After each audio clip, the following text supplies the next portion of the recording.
खबर अब तक की आज के अंक में आपका स्वागत है। मैं हूं आपके साथ मेघा चंदन। आप देख रहे हैं लाइव वायर न्यूज। शुरुआत करते हैं आज की प्रमुख सुर्खियों से।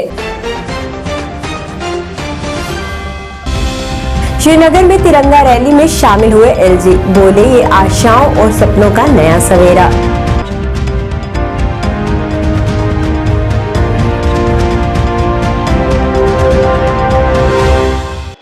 सुंदर वादियों के बीच पटन में फहराया गया 108 फीट ऊंचा तिरंगा। सीआरपीएफ के General Officer Commanding Major General SS Salaria सहित कई उच्च अधिकारी रहे मौजूद। आजादी के 75 वर्ष पूरे होने पर पूरे जम्मू कश्मीर में जगह जगह किया गया तिरंगा रैली का आयोजन। हर घर तिरंगा फहराने का दिया गया संदेश।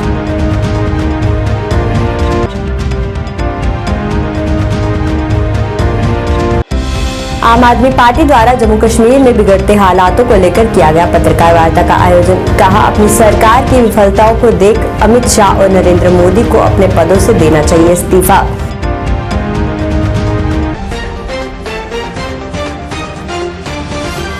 अब खबरें विस्तार से। श्रीनगर में हर घर तिरंगा उत्सव के मौके पर बीएसएफ ने वॉकथॉन का आयोजन किया। रैली ललित घाट से बोटैनिकल गार्डन तक निकाली गई, जिसमें अधिकारियों सहित हजारों नागरिक तिरंगे झंडे लेकर शामिल हुए, जिसमें जम्मू कश्मीर के उपराज्यपाल मनोज सिन्हा भी शामिल हुए। इस दौरान उन्होंने कहा कि आजादी का अमृत महोत्सव आशाओं और सपनों का एक नया सवेरा है। ये रैली वीर शहीद स्वतंत्रता सैनिकों और सुरक्षा बलों को श्रद्धांजलि है, साथ ही साथ आत्मनिर्भर जम्मू कश्मीर बनाने में संकल्प का भी प्रतीक है। आपको बता दें, मनोज सिन्हा ने कहा कि आजादी का अमृत महोत्सव ने हमें अपने न्यायिकों और शहीदों का अमूल्य योगदान के बारे में जागरूक करने, आने वाली पीढ़ी को प्रेरित करने का अवसर प्रदान किया है। हम एक महान राष्ट्र के नागरिक हैं, जहां पवित्र भूमि का हर इंच प्राचीन मूल्यों, संस्कृति और परंपराओं से भरपूर है। हर क्षेत्र में जम्मू कश्मीर इतिहास रच रहा है। मैं सभी फोर्सेस के बहादुर जवानों, श्रीनगर के निवासियों, देवियों तथा सज्जनों,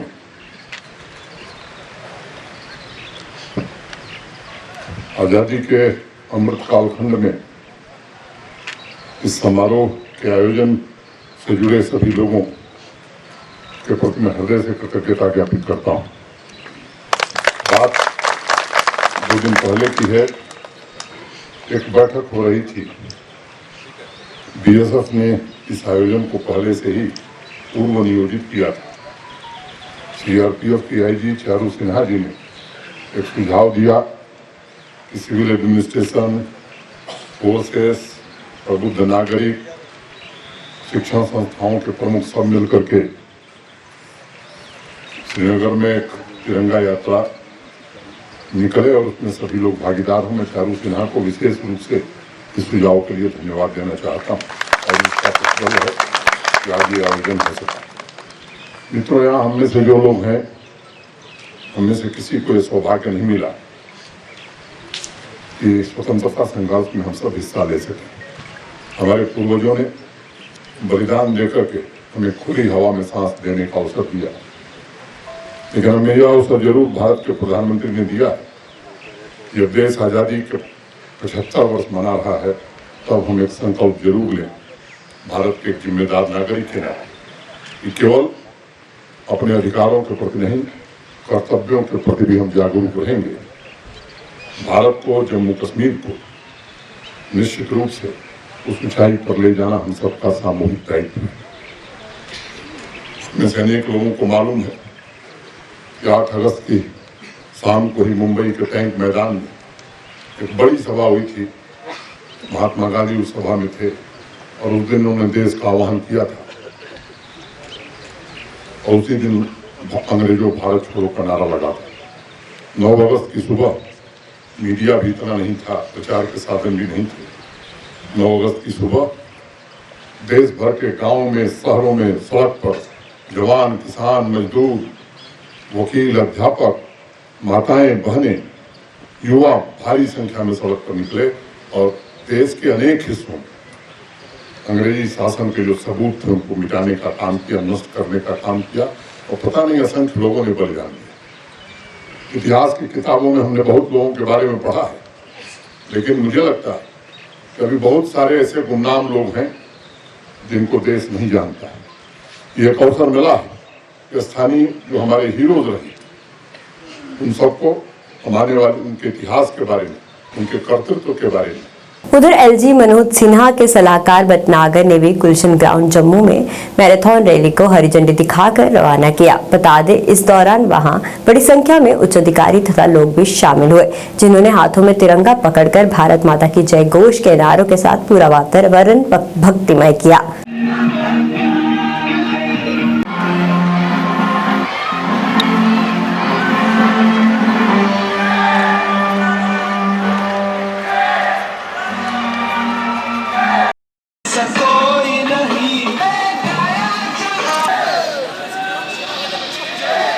को लेकर जो प्रभात फेरी निकाली जा रही है, इस सब के लिए मैं आप सबको बहुत बहुत बधाई देता हूँ। हमारे 75 वर्ष आज़ादी के जो हुए हैं उसके अवसर पर जो जश्न मनाया जा रहा है वो पिछले पूरे वर्ष से चल रहा है और हम सब इस आयोजन में, इस उत्सव में भाग ले रहे हैं और हमारे देश की प्रगति, हमारे देश की एकता, अखंडता सबको लेकर हम सब प्रतिबद्ध हैं और ये हमारी प्रतिबद्धता का और इस देश के उत्साह का और इस देश की उन्नति का ये हमारा एक प्रतीक है। एक छोटी सी अपने प्रत्येक घर में, हर घर में तिरंगा लगाकर और हर घर में देशभक्ति जगाकर और हर घर में एक कमिटमेंट करके कि हम अपने देश को विश्व में सर्वश्रेष्ठ बनाएंगे, इस आस्था से लेके हम चल रहे हैं और अगले 25 वर्ष की भी योजना अभी हम बना रहे हैं। मैं इस कार्यक्रम में लेने वाले सभी लोगों को बहुत बहुत बधाई देता हूं और सबके उत्साह की बहुत सराहना करता हूं। जिला बारामूला के क्षेत्र पटन में 108 फीट ऊंचा तिरंगा फहराया गया। सीआरपीएफ के General Officer Commanding Major General SS Salaria ने पटन के हैदरबैग में 108 फीट ऊंचा तिरंगा फहराया। इस ध्वज को भारतीय सेना और फ्लैग फाउंडेशन ऑफ इंडिया के सहयोग से बनाया गया है। इसे देश के शहीदों और कश्मीर की आवाम को समर्पित किया गया है और मेजर एसएस सलारिया ने वरिष्ठ सैन्य, नागरिक, पुलिस, सीआरपीएफ अधिकारियों एवं जनप्रतिनिधियों सहित राष्ट्रीय लोगों और स्थानीय लोगों के उपस्थिति में राष्ट्र ध्वज फहराया। वहीं स्कूल एवं कॉलेज के विद्यार्थियों ने देशभक्ति से भरपूर सांस्कृतिक कार्यक्रम प्रस्तुत किए। 108 फीट ऊंचे ध्वज को 30 दिनों के रिकॉर्ड समय में बनाया गया है। ये पूरे उत्तरी कश्मीर क्षेत्र के सबसे ऊंचा और सबसे बड़ा राष्ट्रीय ध्वज है।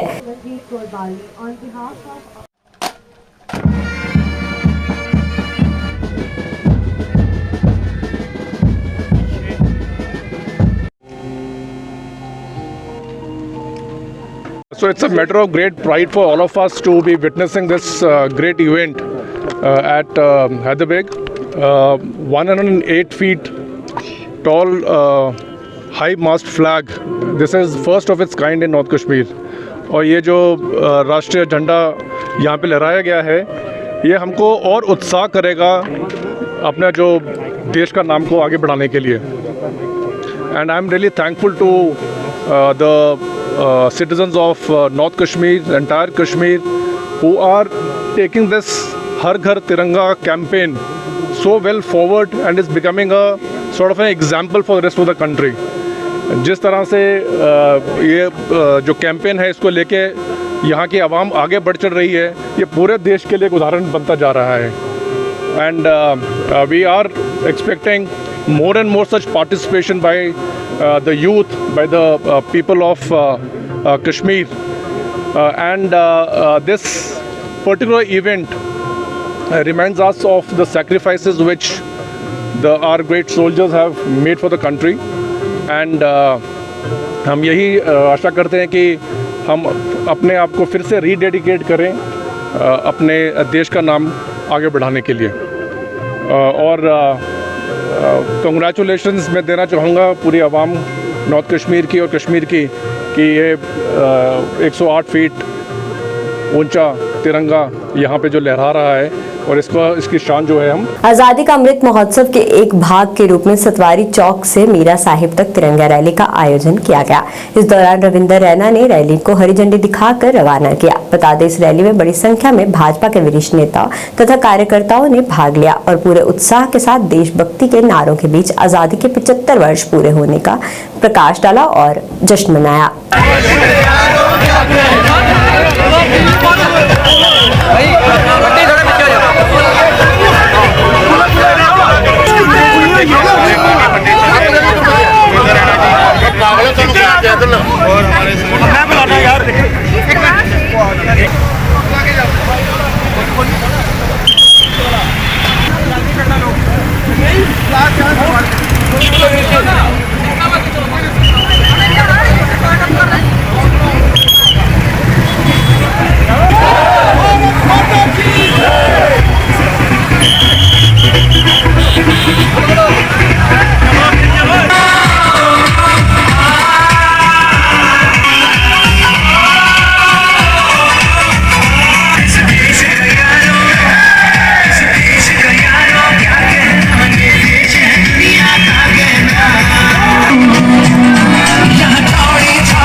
महोत्सव पे यहाँ से एक भव्य तिरंगा रैली निकाली जा रही है। माननीय रविंदर रैना जी प्रदेश अध्यक्ष कर रहे हैं और ये रैली मीरा साहब तक के जट्टा से होते हुए वापस सतवारी चौक से होते हुए नई बस्ती बाजार से होती, जहाँ से शुरू होती वहाँ पे समापन होती। इसका मतलब है ना कि लोगों में जागृति पैदा करना, जन जन जागृति, हर हर मोदी, हर घर तिरंगा, भारत माता की। उधर बाहु विधानसभा के क्षेत्र बठिंडी मदरसे में भी आजादी का अमृत महोत्सव के कार्यक्रम का आयोजन किया गया। इस दौरान भाजपा के वरिष्ठ नेता बलदेव सिंह बलोरिया और एसटी मोर्चा के प्रदेश अध्यक्ष हारून चौधरी मुख्य रूप से वहां उपस्थित रहे। इस अवसर पर सैकड़ों बच्चों ने देशभक्ति की भावना से प्रेरित होकर हिंदुस्तान जिंदाबाद, सारे जहां से अच्छा हिंदुस्तान हमारा के नारे लगाए। बलोरिया ने संबोधित करते हुए कहा कि छोटे छोटे बच्चों को भी जानना चाहिए कि हमारे बुजुर्गों ने अंग्रेजों की हुकूमत से लड़कर कैसे वतन को आजादी दिलवाई थी। आजाद हिंदुस्तान जिंदाबाद, जय हिंद, भारत माता की, भारत माता की, भारत माता की।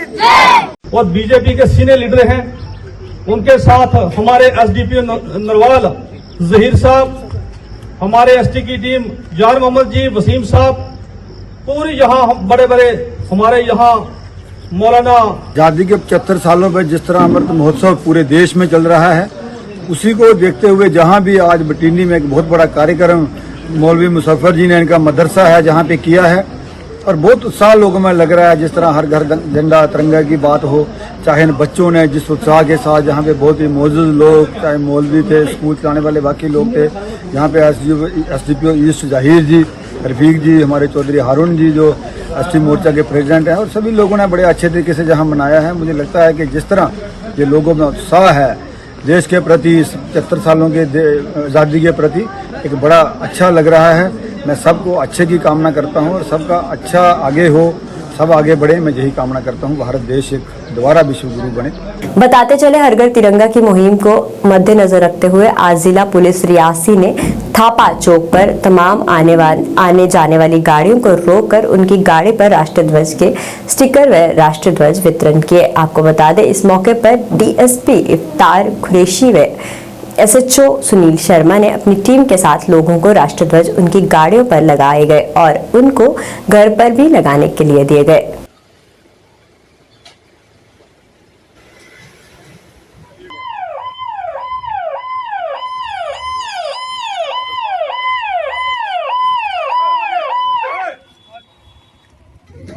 कर चुका है और 76 इंडिपेंडेंस डे हम मनाने जा रहे हैं कल। और इस इवेंट को जो है एक त्यौहार के तौर पर पूरे देश में मनाया जा रहा है, जिसे आज़ादी का अमृत महोत्सव का नाम दिया है। और हर घर झंडा कैंपेन जो हमारी गवर्नमेंट की तरफ से इनिशिएट किया गया है, मकसद ये है कि पूरे हर घर हमारे जितने भी हैं देश में, उन सबों के घरों के ऊपर हर आदमी एक एक झंडा पिन करेगा। डिस्ट्रिक्ट पुलिस रियासी की बात करेंगे तो हमने एक फुल वीक इस प्रोग्राम को सक्सेसफुल, इस कैंपेन को सक्सेसफुल कराने के लिए डेडिकेट किया है, जिसमें आप देख रहे हैं पिछले हफ्ते से लगभग पिछले 4 दिनों से डिफरेंट टाइप ऑफ एक्टिविटीज़ जो है वो रियासी और गिरदोनवा के इलाकों में हो रही है, जिसमें कहीं पर तिरंगा मार्चेस हैं, कहीं पर डिबेट एंड सिंपोजियम करवाए जा रहे हैं, कहीं पर नुक्कड़ नाटक करवाए जा रहे हैं।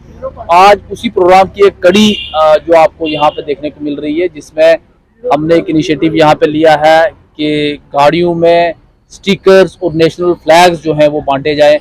स्टिकर्स गाड़ी के ऊपर लगाया जाए और नेशनल फ्लैग जो है वो गाड़ियों में बांटे जाए, ताकि हर आदमी जो है वो अपने अपने घर के ऊपर तिरंगा लहरा सके और इस कैंपेन को सक्सेसफुल बना सके, आज़ादी के अमृत महोत्सव को एक त्यौहार के तौर पर बना सके।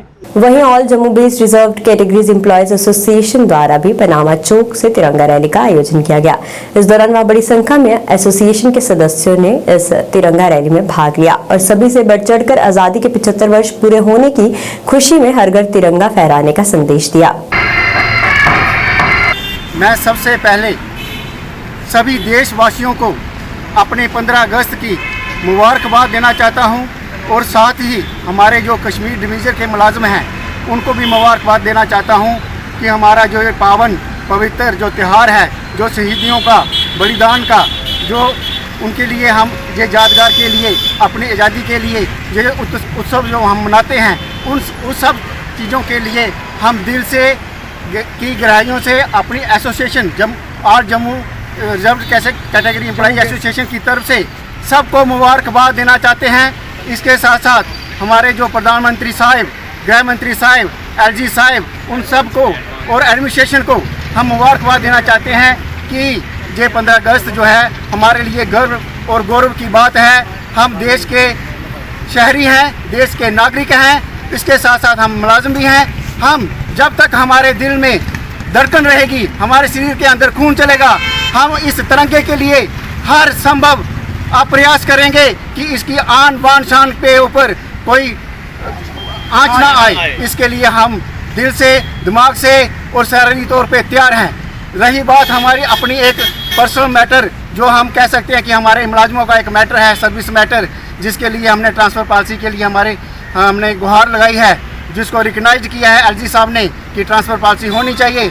और आला अधिकारी जो हैं उन्होंने भी इस बात को माना है। पहली बार 15 साल के बाद हम उनका तहे दिल से शुक्रिया अदा करते हैं और पूरी उम्मीद करते हैं कि जो हमारी कमेटी बनी है इस ट्रांसफ़र पॉलिसी के लिए, उसके ऊपर वो काम कर रही होगी। और जल्द ही हम तो चाहते हैं कि 15 अगस्त के दिन ही वो हमारी ट्रांसफ़र पॉलिसी का ऐलान करें और हम अपने ड्यूटी जो है खुशी से करें।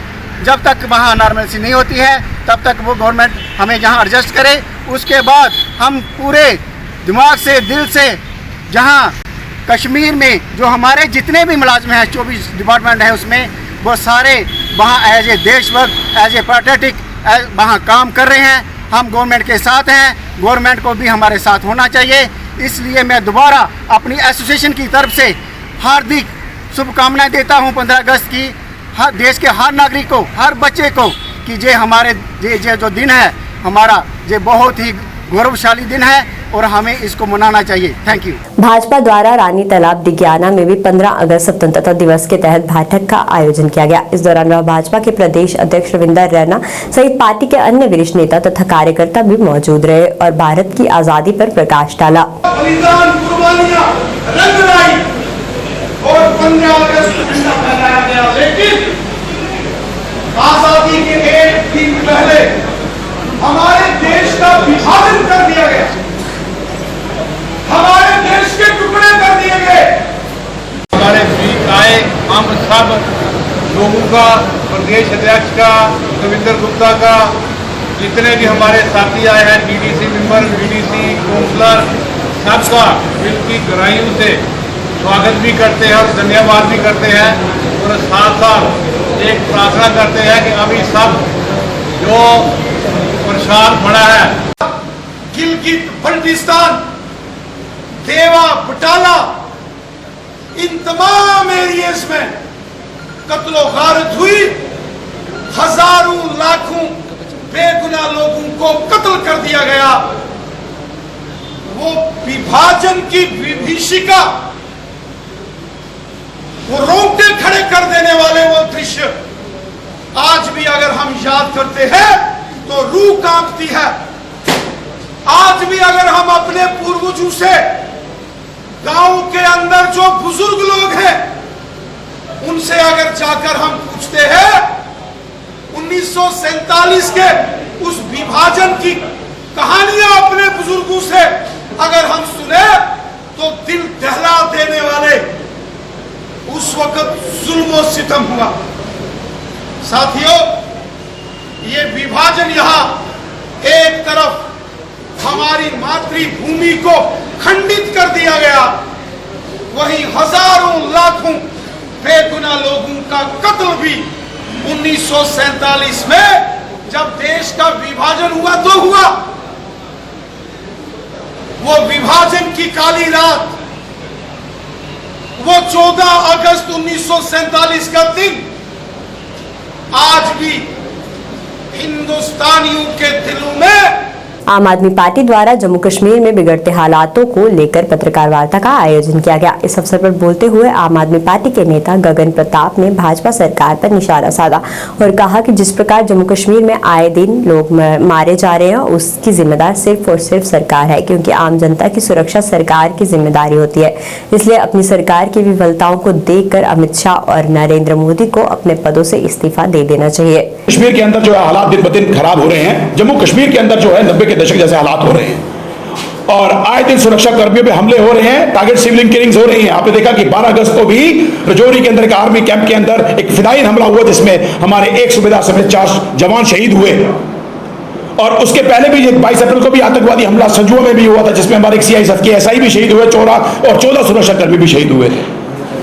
11 और 12 की मध्य रात्रि को एक मजदूर जो बिहार का था उसकी निर्मम हत्या कर दी आतंकवादियों ने कश्मीर के अंदर, जिसका नाम था मोहम्मद अमरेज। और उसके अलावा कितनी सारी जो है सिविलियन किलिंग जो है कश्मीर के अंदर हुई हैं। अगर आंकड़े देखें तो 5 अगस्त 2019 से लेकर 9 जून 2022 तक 128 सुरक्षा कर्मी मारे गए हैं और 118 सिविलियंस मारे गए हैं। कौन है इसका जिम्मेदार? जहां भाजपा सरकार पाकिस्तान के ऊपर नकेल कसने पे विफल रही है, वहीं वो जम्मू कश्मीर के लोगों को सुरक्षा मुहैया करवाने में टोटली फेल हुई। और लोगों की सुरक्षा जो है वो सरकार का दायित्व होता है। That's the prime responsibility of the government to provide security to its citizens. उसमें भाजपा सरकार पूरी तरह से विफल हुई है। आम आदमी पार्टी आज ये मांग रख रही है कि जो परिस्थितियां पूरे भारतवर्ष में बनी हुई हैं और जम्मू कश्मीर के अंदर बनी हुई है, ये ठीक नहीं है। इसलिए आज हम मांग कर रहे हैं कि प्रधानमंत्री नरेंद्र मोदी और गृह मंत्री अमित शाह जो है तत्काल अपने पदों से इस्तीफा दें। श्री राधा कृष्ण मंदिर रानी पार्क में लोगों को बूस्टर डोज लगाने का आयोजन किया गया। बता दें, इस मौके पर वहां वार्ड 10 के स्थानीय पार्षद अनिल मौसम भी मौजूद रहे, जिनकी मौजूदगी में बड़ी संख्या में लोगों को बूस्टर डोज लगाई गई। वहीं इस मौके पर बूस्टर डोज के फायदों के बारे में भी सभी को जागरूकता प्रदान करवाई गई।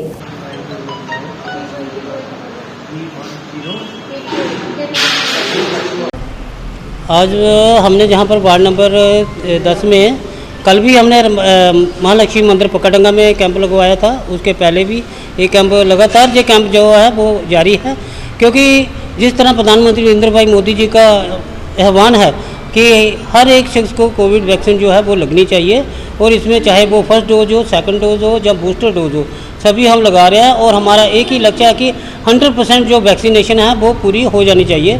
और मैं डिपार्टमेंट का भी बड़ा धन्यवाद करता हूँ। मैडम कांता जी हैं, डॉक्टर कांता जी हमारे साथ लगातार हमारे वार्ड में इन्होंने डेली कैंप लगा रही हैं, और हम घर घर जाके लोगों को बता रहे हैं कि अगर कोई रह गया है तो हमारी कोशिश है कि 100% वैक्सीनेशन हो जाए, ताकि जो कोविड की जो महामारी है हम इससे जूझ सकें और इससे निजात पा सकें। और वैसे भी आपने देखा प्रधानमंत्री नरेंद्र भाई मोदी जी के नेतृत्व में हमने 100 करोड़ प्लस वैक्सीनेशन जो है वो कर दी है। और आने वाले समय में जो भी अगर कोई और भी बताई तो हम उस पर भी जूझने के लिए तैयार हैं और पूरी तरह सक्षम हैं। और हमने पूरे विश्व को बताया है कि भारत जो है वो ऐसे नहीं विश्व गुरु बना, जिस तरह बड़े बड़े देश जो हैं वो इससे उनकी त्रासदी भी बड़ी हुई, इस महामारी में उनकी डेथ भी ज़्यादा हुई, लेकिन प्रधानमंत्री नरेंद्र भाई मोदी जी के नेतृत्व में हमने लोगों को भी बचाया, लोगों की वैक्सीनेशन भी की और फ्री में की।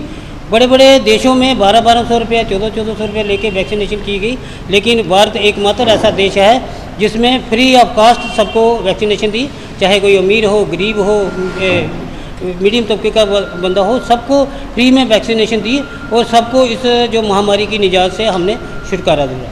आज बलेसा की प्राचीन यात्रा मणिमहेश 2 वर्ष के लंबे अंतरकाल के बाद एक बार फिर महाकाली के मंदिर से आरंभ हुई, जो कि गवाड़ी बलेसा में स्थित है। आपको बता दें इस अवसर पर पूर्व विधायक दिलीप सिंह परिहार द्वारा लंगर का भी आयोजन किया गया।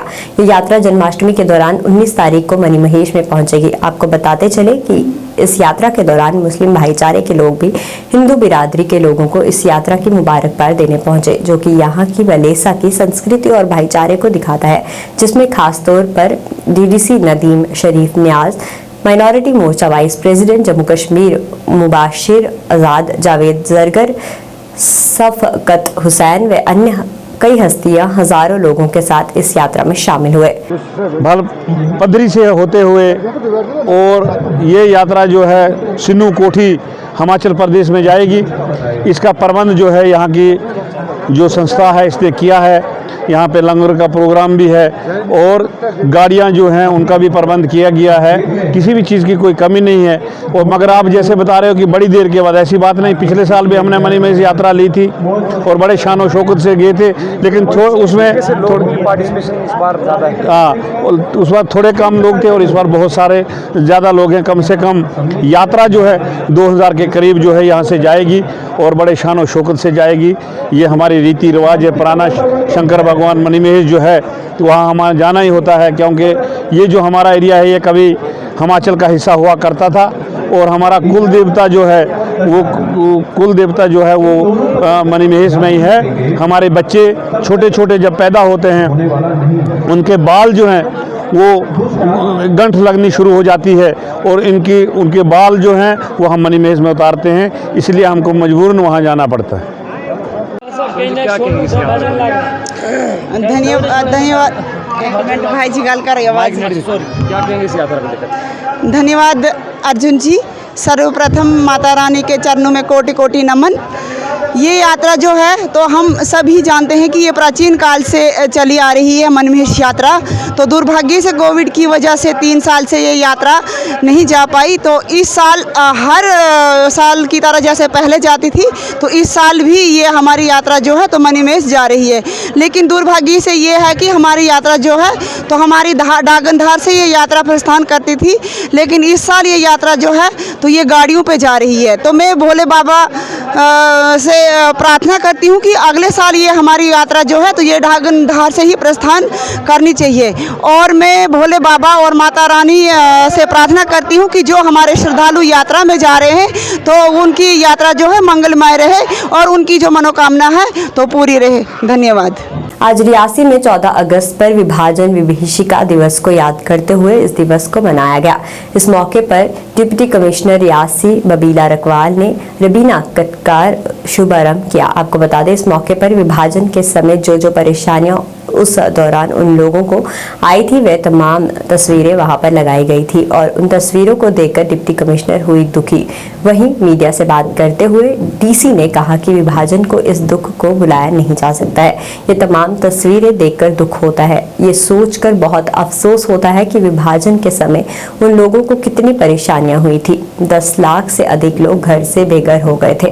वे पल बांके हुए बहुत दुखदायक थे। तरफ से जो लोग डिस्प्लेस हुए थे, रेफ्यूजी के तौर पर यहाँ पर देश में आए थे और जो मैसेकर हुआ था सब जानते हैं हुआ था भारी में, उसको उस स्मृति जो कि एक सभी के माइंड में एक अच्छी स्मृति के तौर पे नहीं रहती है। तभी हम ब्लैक दिवस भी मनाते हैं क्योंकि बहुत खून खराबा हुआ था और भारत सरकार ने उस दिन को एक स्मृति के तौर पे सभी के सामने रखा ताकि लोग देखें कि क्या हुआ था उस वक्त। कितनी जो भी चित्र आप देख रहे हैं यहाँ पर जितने भी लगाए हैं वो बड़े दुखदायी है और उनको देखकर दुख होता है कि उस वक्त कैसे कैसे लोग अपने घर से निकले थे, किस हालात में निकले थे, किस कंडीशन में आए थे और कहाँ कहाँ बसे थे और किस तरह से उनकी ज़िंदगी कहते हैं ना दिनों में ख़त्म हो गई थी।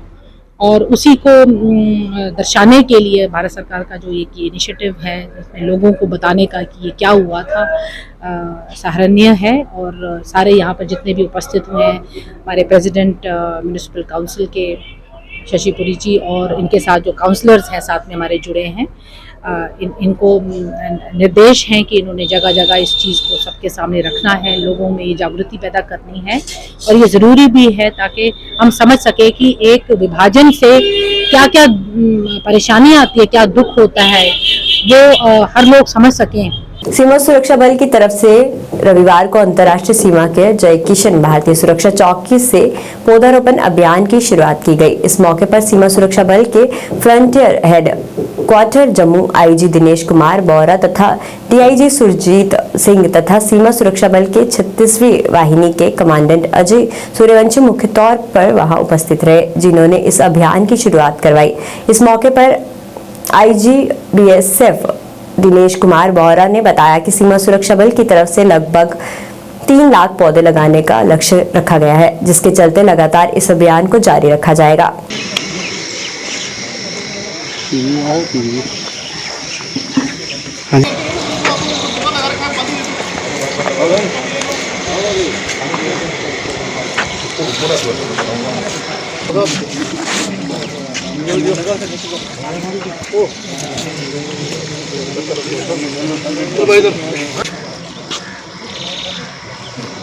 महोत्सव है, उसी कड़ी में पौधे लगाए गए हैं और पर्यावरण को बचाने के लिए सीमा सुरक्षा बल हमेशा अग्रणी रहता है। हर साल इस प्रकार से मानसून के सीज़न में पौधे लगाए जाते हैं। तो इस साल हम लगभग 3 लाख पौधे लगाने का टारगेट हमने रखा है। इसका लगभग 80% काम पूरा हो चुका है और बचा हुआ काम इसी महीने के अंत तक पूरा कर लिया जाएगा।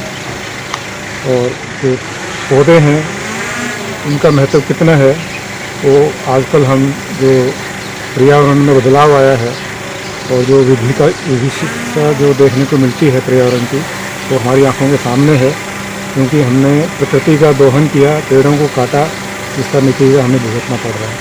तो मैं सब भारतवासियों से भी अपील करना चाहूँगा कि कम से कम हर व्यक्ति एक पौधा ज़रूर लगाए और उसकी देखभाल करे, जैसे सीमा सुरक्षा बल ने बीड़ा उठाया हुआ है। और पौधे लगाना ही इम्पोर्टेंट नहीं है, पौधों को आगे बड़ा करना, इनकी देखभाल करना, वो सबसे ज़्यादा ज़रूरी है। ये इस प्रकार से नहीं होना चाहिए कि पौधे लगाए फिर भूल गए, अगले साल सब पौधे खराब हो गए। तो इस और हमने विशेष ध्यान दिया है कि जो पौधे लगाए जाते हैं वो लगभग पूरे के पूरे सर्वाइव करें और आगे बड़े पेड़ बनेगा। सर, मैं इस खुशी के मौके पर हम सीमा सुरक्षा बल के जवान, ऑफिसर, उनके परिवार तथा भारतवर्ष की हमारी जो जनता है उन सबको बहुत बहुत बधाई देना चाहता हूँ। और ये जो 75वां साल है ये बहुत खुशियाँ लेकर आए और हमारा देश बहुत तरक्की करे और इसी खुशहाली के साथ हम आगे बढ़ें। जम्मू कश्मीर अपनी पार्टी युवा इकाई के राज्य संयोजक सन्निकांत शिव की तरफ से आज एक पत्रकार वार्ता का आयोजन किया गया और पत्रकार वार्ता को संबोधित करते हुए उन्होंने कहा कि जिन किसानों की खेती योग्य भूमि ताराबंदी के आगे आई हुई है उन्हें आज तक मुआवजा नहीं मिल सका है, जबकि केंद्र सरकार द्वारा मुआवजा राशि प्रशासन को दी जा चुकी है। वहीं इस दौरान पशुओं को लग रही बीमारी पर भी उन्होंने चिंता जताई और कहा कि जम्मू कश्मीर सरकार को इस सारे मामलों को गंभीरता से लेने की जरूरत है ताकि किसानों को राहत मिल सके। इस दौरान उन्होंने कुछ अन्य मुद्दों को भी लेकर चर्चा की। हम लोगों ने जो है काफी दिनों से इस चर्चा में है कि हमारे बॉर्डर एरिया के जितने भी हमारे बॉर्डर एरिया के रहने वाले हमारे भाई बंधु हैं, हमारे अपने गांव के रहने वाले लोग हैं, वो काफी प्रॉब्लम को जो फेस करते हैं, जिसके चलते आप देख सकते हैं कि बॉर्डर एरिया के नज़दीक जितनी भी अपनी आर्मी की फेंसिंग तारे हैं, जहाँ उनके अंडर जो भी ज़मीनें, जहाँ लैंड है, उनका कंपनसेशन जो है वो काफ़ी देर से हमारे किसानों की, जो हमारे लोगों की डिमांड थी, लेकिन अभी तक जो है वो कंपनसेशन जो उनके पास नहीं पहुंचा। लेकिन एडमिनिस्ट्रेशन का जो कहना है कि कंपनसेशन जो है हर एक का पहुंच चुका है, बट वहां पे कुछ दलाल ऐसे हैं जो एडमिनिस्ट्रेटर के आड़ में आके लोगों के प्रति ये चीज बोलना चाहते हैं कि हमें आप कुछ परसेंटेज दें तो आपका पैसा आप तक पहुंचेगा। मुझे बताइए, उन किसानों का जो हक है, उनकी जो जमीनें हैं, वो किस बात की कमीशन दें आपको, किस चीज का आप लिए करें? अगर इस चीज में कोई भी दोषी पाया गया, चाहे वो किसी भी अपनी राजनीतिक दल का हो या किसी एडमिनिस्ट्रेशन का हो, उसके साथ कड़ी से कड़ी कार्रवाई की जाएगी। इसके लिए हम डीसी मैम से और हम लोग डीप काम तक इसकी जो है रिपोर्ट हम देंगे, कि क्योंकि हमारे लोगों की जो समस्या है वो दिन ब दिन ऐसे ही बढ़ती आ रही है, और उन गरीब लोगों के लिए और बेचारे बॉर्डर एरिया पर रहने के लोगों के साथ जो है इस तरीके का अत्याचार जो है वो हम कतई नहीं सहेंगे, और हम लोग उनका साथ जो है वो बराबर देंगे, और उनका जो हक है उनको मिलना चाहिए। खबर अब तक के आज के इस अंक में फिलहाल इतना ही। देखते रहिए लाइव वायर न्यूज। धन्यवाद।